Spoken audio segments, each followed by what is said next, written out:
Tendo tratado amplamente da natureza e razões da verdadeira humilhação, eu quero concluir com um conselho que é minha principal intenção aqui. Não recuse ser total e profundamente humilhado. Não se canse da obra de humilhação do espírito. A aflição não é um convidado bem-vindo à natureza humana, mas a graça pode achar razão para lhe dar boas-vindas. A graça é sincera e não pode tomar consciência de impiedade sem se dispor a se lamentar por isso. Há alguma coisa de Deus na tristeza piedosa. Por isso a alma a aceita, procura por ela e clama por ela. Sim, a alma até se entristece quando não consegue mais se entristecer. Não que a tristeza como tal seja desejável, mas como uma consequência necessária da nossa aflição por causa do pecado, e como um antecedente necessário para a restauração que se seguirá.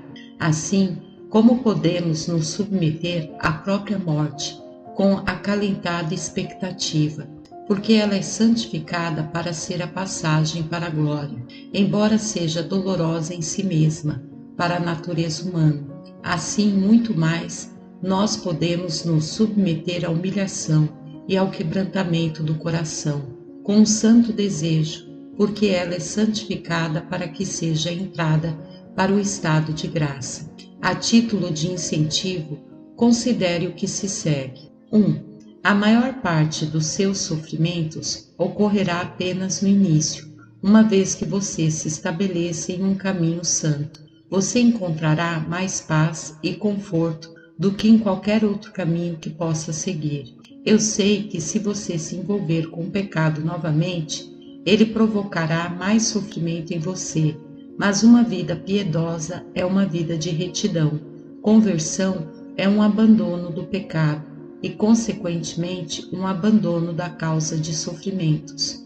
Você não pode suportar tais sofrimentos por um pouco mais? 2. Considere de onde você está vindo.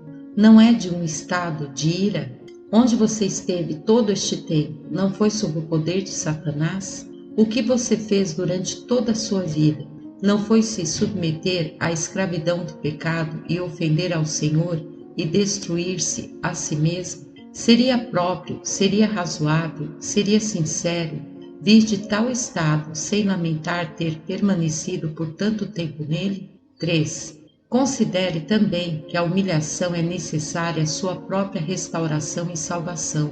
Você pensa que cometeria tão grande excesso e então seria curado sem nenhum propósito? Você suportaria, para a saúde do seu corpo, o comprimido mais amargo e o remédio mais repugnante, a dieta mais rigorosa e até retirar o seu sangue, porque sabe que a sua vida depende disto e não há outro remédio? Não deveria você, então, suportar, para a salvação da sua alma, os sofrimentos mais amargos, as reprimendas mais duras, as confissões mais francas e a abundância de lágrimas? O pecado não será vencido de modo mais fácil. O eu não será conquistado de outra maneira.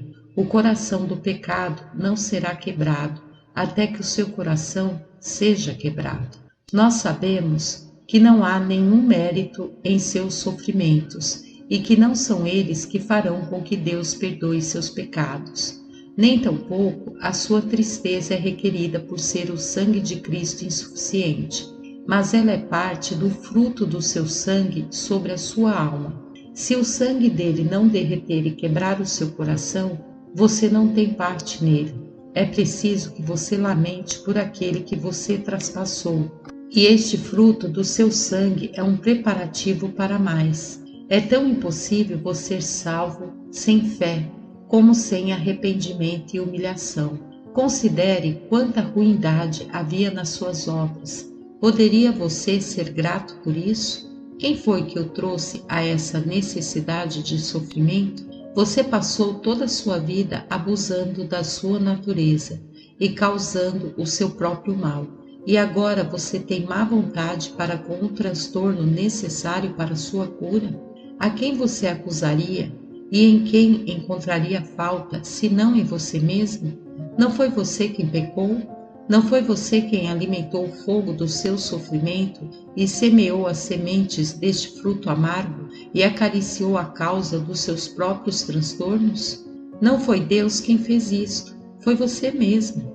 Ele quer apenas desfazer aquilo que você fez. Não tenha, portanto, má vontade para com o seu médico.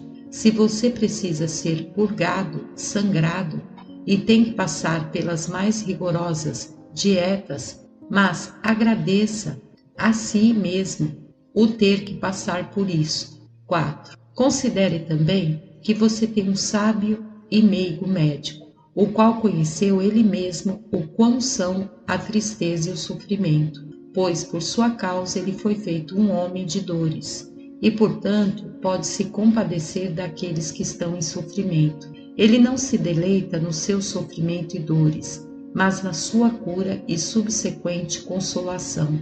Por conseguinte, você pode estar seguro de que ele o tratará da maneira mais gentil e moderada, e não colocará sobre você mais do que o necessário para o seu próprio bem, nem lhe dará um cálice mais amargo do que a sua doença o requeira. Quando ele mostra sua grande simpatia para o contrito, é para que possa vivificar o seu coração. Além disto, ele diz: não contenderei para sempre, nem me indignarei continuamente, porque do contrário o espírito definharia diante de mim, e o fôlego da vida que eu criei. Ele chama para si todos os que estão cansados e sobrecarregados, e eu os aliviarei. Ele foi enviado para curar os quebrantados de coração, proclamar libertação aos cativos, para recobrar a vista aos cegos e para pôr em liberdade os algemados. Quando ele quebrar o seu coração, ele também o unirá da forma mais terna e segura do que você possa razoavelmente desejar. Até mesmo os seus ministros, quando se esforçam para quebrar o coração de vocês e humilhar vocês até o pó, não têm outro propósito que não de trazê-los a Cristo, à vida e ao conforto, embora eles fiquem felizes em ver os olhos chorosos dos seus ouvintes e em ouvir as suas confissões e lamentações. Ainda assim, não é porque eles tenham prazer nas suas aflições, mas porque anteveem os seus frutos de salvação. Eles sabem ser isto necessário para a paz eterna de vocês. Você pode ler quais são os pensamentos deles nas palavras de Paulo. Agora me alegro, não porque fostes contristados, mas porque fostes contristados para arrependimento, pois fostes contristados segundo Deus, para que de nossa parte nenhum dano sofresseis, pois a tristeza segundo Deus produz arrependimento para a salvação, que a ninguém traz pesar, mas a tristeza do mundo produz morte, porque quanto cuidado não produziu isto mesmo em vós, que segundo Deus fostes contristados. Que defesa, que indignação, que temor, que saudades, que zelo, que vindita. A verdade é que nem Cristo, nem seus ministros têm aquele amor tolo e apaixonado por vocês, e piedade de vocês como vocês têm por si mesmos.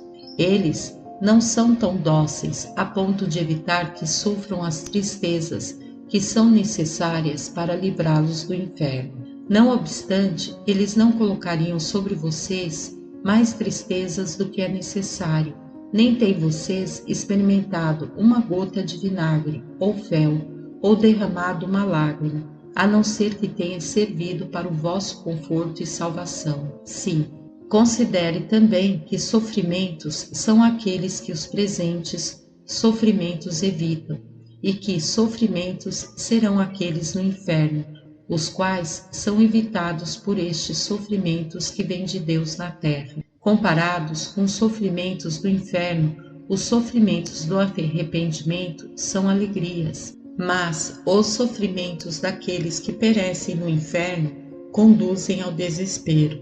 Os seus sofrimentos são pequenos e não mais do que uma gota, comparados com o oceano deles. Os seus curam, mas os deles atormentam. Os seus são a vara de um pai, mas os deles são instrumentos de tortura e forcas. Os seus estão misturados com amor, mas o deles não. Antes oprimem-nos em confusão. Os seus são curtos, mas os deles não têm fim. Você preferiria o sofrimento deles em vez do sofrimento que vem de Deus?